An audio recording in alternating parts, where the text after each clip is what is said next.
बिस्मिल्लाहिर्रहमानिर्रहीम।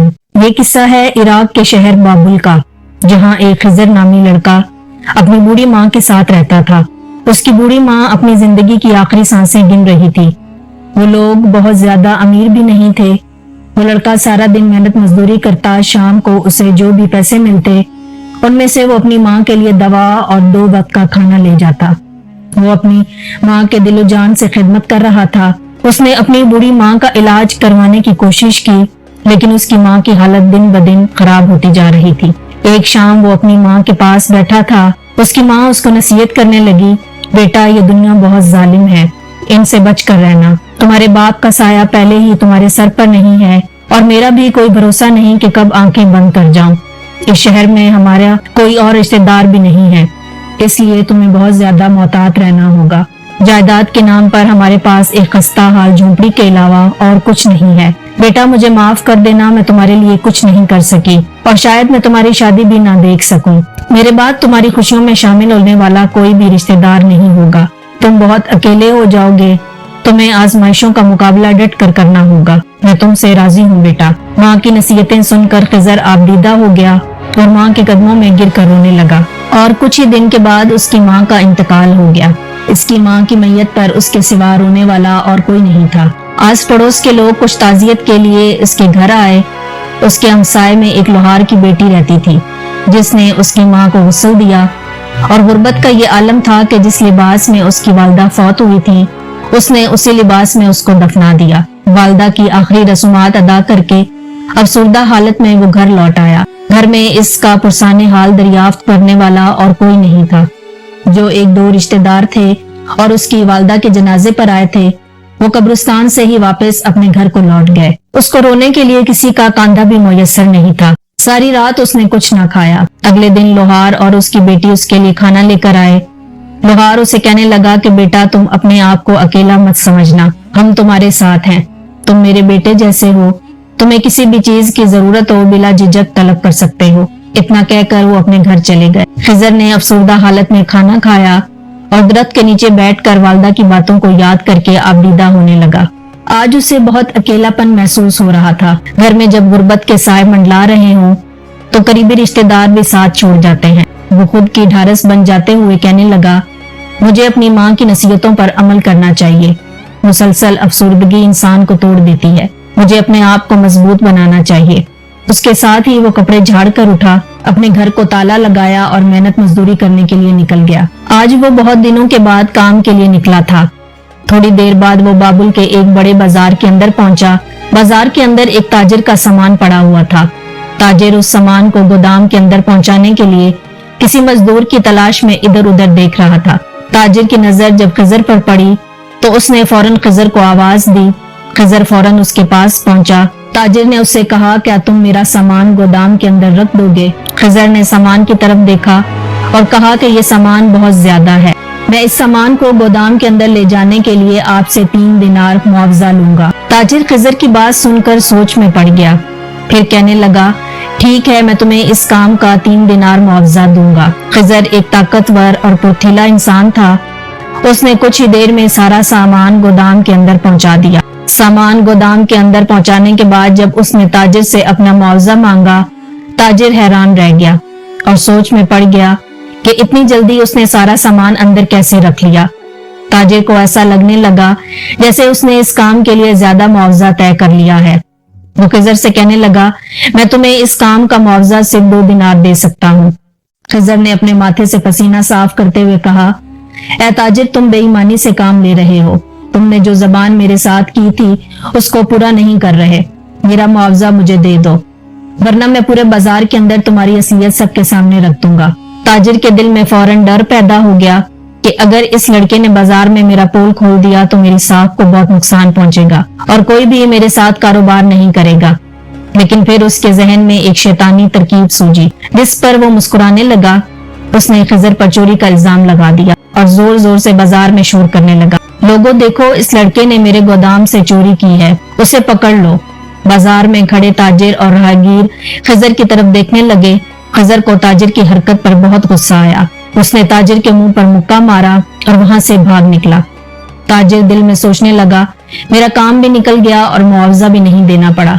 यानी सांप भी मर गया और लाठी भी न टूटी। अब वो लोगों को उसकी बात का यकीन दिलाने के लिए कि वो लड़का वाकई ही चोर है, वो ताजिर फौरन काजी के दरबार में पहुंचा और खिजर पर झूठा चोरी का मुकदमा पेश किया और बताया कि खिजर इसके गोदाम से कीमती सामान लेकर भाग गया है।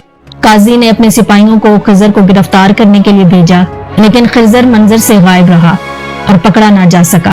उसके बाद काजी ने ताजिर को हुक्म दिया कि तुम इस लड़के की झोंपड़ी बेचकर अपना नुकसान पूरा कर लो। जब ताजिर ने काजी की ये बात सुनी तो उसकी बाँचें खिल गई, लेकिन उसे अंदाजा नहीं था कि वो एक यतीम मस्कीन लड़के के साथ कितना बड़ा जुल्म कर रहा है। लालच ने उसे अंधा कर दिया था। दूसरी तरफ वो लड़का इस बस्ती से भागता भागता दूर एक जंगल में पहुंच गया और थकन से निडाल हो चुका था। वो सोचने लगा कि आखिर उसे किस जुर्म की सजा मिल रही है।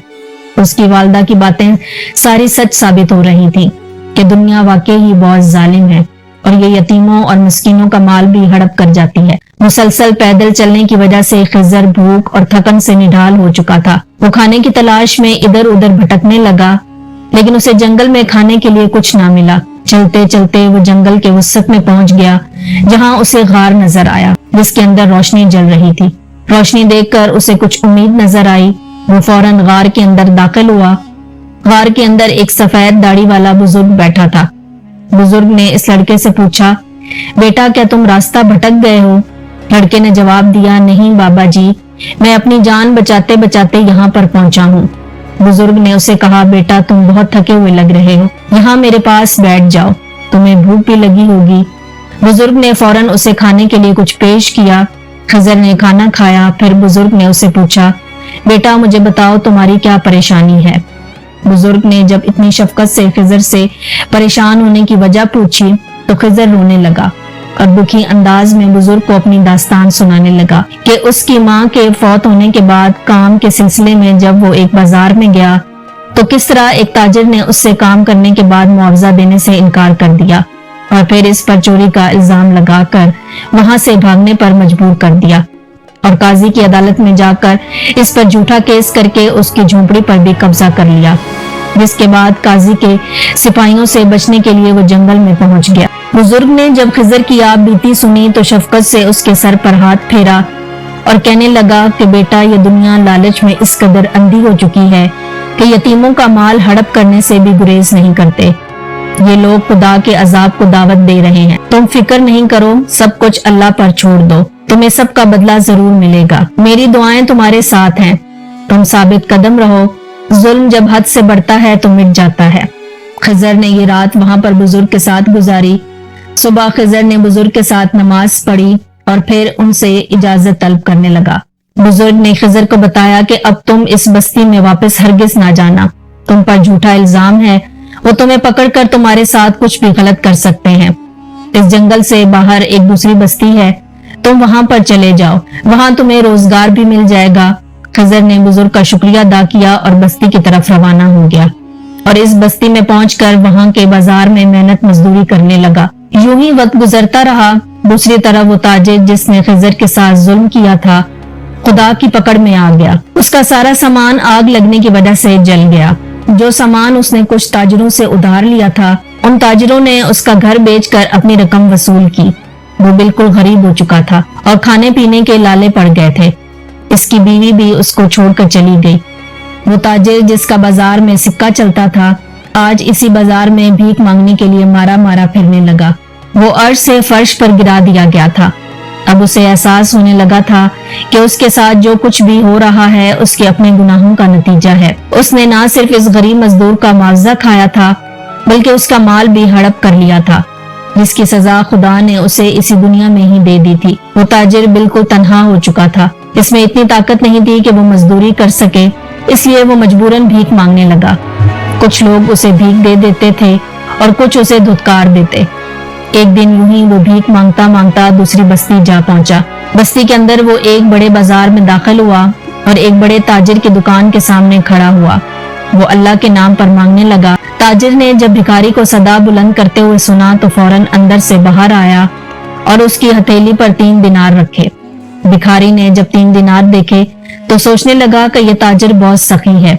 उसने जब इस ताजिर की तरफ गौर से देखा तो उसे पहचान लिया कि ये तो वही लड़का है جس کے ساتھ میں نے ظلم کیا تھا۔ وہ بھکاری فوراً اس کے پاؤں میں گر گیا۔ یہ تاجر کوئی اور نہیں بلکہ خضر تھا۔ وہ بوڑھا بھکاری اس سے معافیاں مانگنے لگا، بیٹا مجھے معاف کر دو، میں وہی تاجر ہوں جس نے تم پر چوری کا الزام لگایا تھا۔ تم کتنے سخی ہو، تم نے مجھے 3 دینار بھیک میں دے دیے، اور میں کتنا کم ظرف اور لالچی تھا کہ مزدوری کرنے کے باوجود میں یہ تمہارے 3 دینار مزدوری کھا گیا، اور پھر تمہاری جھونپڑی بھی ناحق ہڑپ کر گیا۔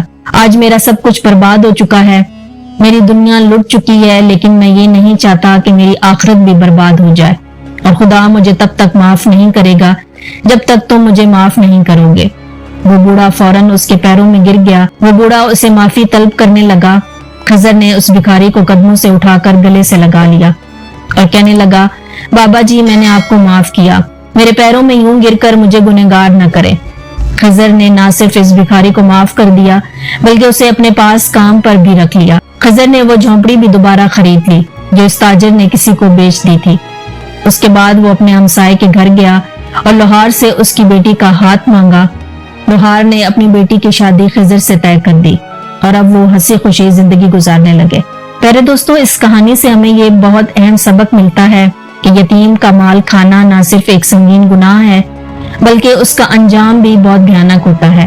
جو شخص یتیم کے مال پر ناجائز قبضہ کرتا ہے یا اسے خود پر حرام طریقے سے خرچ کرتا ہے، وہ اصل میں اپنے لیے عذاب اور بربادی کو دعوت دیتا ہے۔ ہمیں یتیموں کے ساتھ اچھا سلوک کرنا چاہیے اور ان کے سر پر شفقت کا ہاتھ رکھنا چاہیے۔ اس عمل سے اللہ راضی ہوتا ہے۔ دوستوں، امید کرتی ہوں کہ آپ کو آج کی یہ ویڈیو بہت پسند آئی ہوگی۔ پسند آنے کی صورت میں اس ویڈیو کو اپنے دوستوں کے ساتھ لازمی شیئر کیجیے گا۔ ملتے ہیں ایک اور نئی ویڈیو کے ساتھ، تب تک کے لیے مجھے دیں اجازت۔ اللہ حافظ۔